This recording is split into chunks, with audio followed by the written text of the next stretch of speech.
This might just be the most important mod you can do to your ASUS R.O.G Ally. We big up the original Ally as being the best value handheld you can get for the best performance. And we all know, unfortunately, that the biggest issue here is with its battery capacity and life at just 40 watt hours. It just can't keep up. But luckily, JSAUX have made a 50% larger 65 watt hour battery mod, and I'm going to show you exactly how to install it. So here's what you get inside the box. You get a new backplate to fit the larger battery. This basically has parts removed so that it actually fits, but it's actually the same size as the original backplate, so it doesn't make it larger like I initially first thought. It's actually the same compact size, so the unit doesn't grow in size in any way. You do get some gloves. You get a load of replacement screws, you get a spudger and a pick to pry open the backplate, you get an XG mobile port silicone cover and also joystick caps if you want to use them, but I'm not going to. You get back paddle covers and shielding stickers, again, which we'll need later. You get a huge heatsink too for improved cooling, but this doesn't work if you've got the 2280 mod installed. You obviously get the battery itself. So make sure you inspect this. Make sure it's not bent or bulging or anything like that, because if so, then you need to, get a replacement. You also get cutters and a screwdriver. Now, I'm going to use my own screwdrivers because they're just much better quality, but if you've got nothing else, these will do. Right, it's time for me to pay the 128 KB bills with today's totally impartial video sponsor, and that's GAMESIR. Yes, emulation is getting better on mobile phones, despite Andy hating it. I quite like playing on my mobile now, and let's be honest though, playing classic games like Game Boy games with touch controls is an utter shambles, and using a massive landscape controller for any vertical game just feels wrong. And GAMESIR have looked to solve that with the GAMESIR Pocket Taco. This is a marvel that we've been waiting for. It brings vertical handheld gaming to your mobile device with a genius and really simple, secure clamp style design. It clamps right onto the bottom of your phone, turning it into the ultimate retro handheld emulator. They went for a cushioned membrane D-pad with ABXY buttons for a real classic game bro aesthetic. I can't say what it's a lot like, but we all know what's going on here, don't we? And what does that cushioned D-pad matter for? Well, because playing retro classics, you may want that authentic, soft, kind of classic feel. They've paired that with tactile switch bumpers and triggers on the back, so you get a more clicky responsiveness where it counts. It connects seamlessly via Bluetooth, so it works with Android, iOS and other compatible devices instantly. Plus, it has smart power, so it turns on when you unfold it and off when you close it too. It weighs just 62 grams, has a 600 milliamp hour battery for marathon sessions, and even lets you charge your phone whilst you play it thanks to that really clever hollowed out bottom design. So if you want to relive the classic arcade experience properly, then this is the one. Hit the link in the description down below to pick up your own GAMESIR Pocket Taco. And of course, massive thank you to GAMESIR for sponsoring this video. Now, the driver I chose from my own screwdriver set is a PHO bit. So now we need to remove the backplate screws, remove all 6 screws on the backplate, and then just put them aside. Bear in mind though that the bottom middle screw is actually captive, so it won't fully remove, but we do get a spare one from JSAUX, so we'll use that later. Get the included pick or spudger and just gently pry the backplate off. So I'd recommend starting somewhere maybe near the triggers and the bumpers because it's more open up there, and just gently go around, like wiggling it as you go around the edge of the whole device, because the backplate is held in by clips and we want to avoid snapping them off. Now we need to remove the back paddles and the triggers from the original backplate to install into the new one. So now we'll need a PH000 bit, or obviously use the included screwdriver to remove the screws that are holding the back paddles in. Now these are pretty small screws. Removing these actually reveals a tiny little spring which we will need to repurpose.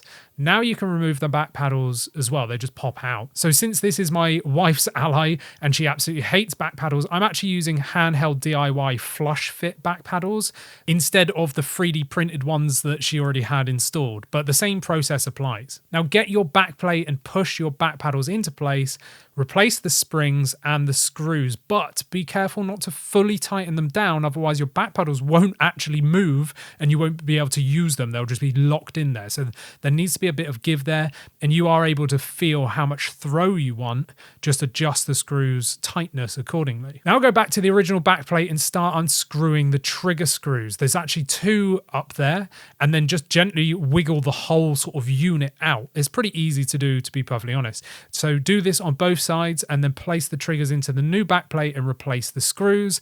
I reused all of the original screws, but don't forget there are actually spares for all of this inside the JSAUX box. So you will need to go into those spares to find the captive screw on the bottom middle for the backplate, but the one that comes with it from JSAUX isn't captive though, so just put it aside with the other backplate screws ready for later. So now get your ally, peel the shielding sticker off entirely. Be extremely careful here because this is the easiest bit to damage. Gently lift the battery connector clamp upwards with your nail or spudger, and then gently use the spudger to lift the battery connector upwards to remove it. Now you can wiggle the opposite end of the cable that's connected to the battery outwards so that the cable removes entirely. Now on both sides where the large ribbon cable is connected, use your nail or the spudger to lift the latches upwards so that we can actually remove the cables from both sides. Now this is actually kind of stuck onto the battery, so just gently peel it off because we will need this later. Be careful because ribbon cables are extremely delicate. Now remove the screws on both sides holding the battery into place. There's actually another screw hidden underneath the sticker just below the fan on the left hand side. Remove the sticker and remove the screw. And there's another screw on the right hand side below the right fan that also needs to be removed. Now you can gently remove the battery by lifting it upwards. Now you'll also see like a silver foam spacer pad just here where the battery was in the center. Just remove this by peeling it away. Now we need to cut plastic from the ally to actually fit the new battery into place. So you're going to get the cutters that came with the new battery from JSAUX, and we need to remove plastic from both the left and right sides. Go slowly and just gently clip away any excess plastic here. It doesn't need to be perfect, it just needs to be removed so it's not protruding. Now get your new battery and drop it into place. Replace the 4 screws, one under each fan towards the top and one on either side. Don't worry about the 2 screws sort of towards the bottom because these are actually the holes where the backplate screws screw into place and also hold the battery into place. So now gently bend the battery cable into place and push the connector down evenly to connect it, and then slide the clip downwards to secure it into place. Get one of the shielding stickers and place it over the sensor on the right hand side above where the ribbon cable we removed was. Now we can install the huge heatsink that came with the kit. Just remove the sticker and gently place it between the 2 fans. Now I did find it wasn't a perfect fit, it kind of was a little bit wiggly, but I just went with it anyway, and of course like I said earlier, if you've got a 2280 mod installed, then this just won't fit at all. Get the large ribbon cable we removed and gently relocate it back into the connectors on both sides. Do one at a time and then just flick the clip upwards to secure it into place. Now you can get your back plate and press it into place, just literally gripping around all of the edges so that it clicks into place. Just follow the edge to ensure that it is fully clipped in.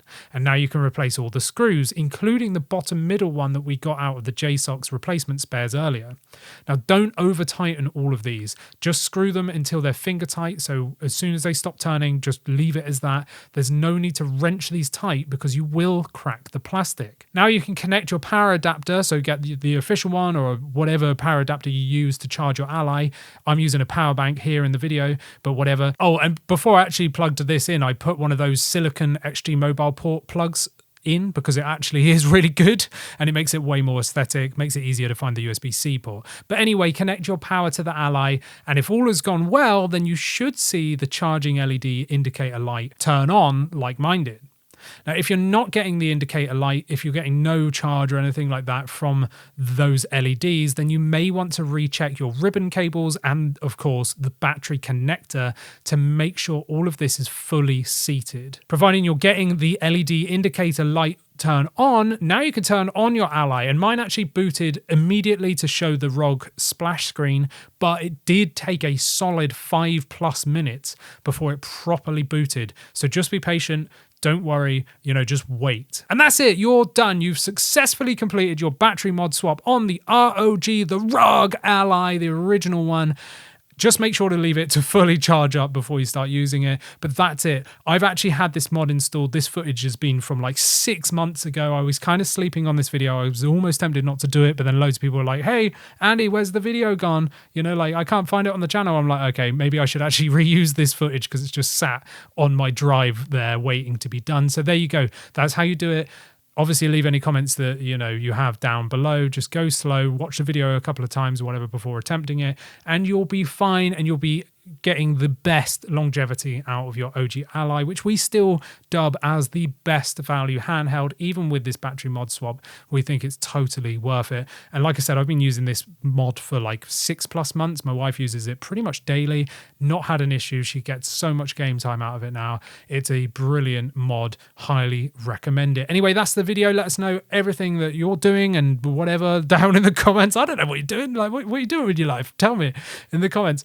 Anyway, like this video, subscribe, become a member. You get to chat to us over on our private Discord, and I'll see you in the next one. Thanks for watching.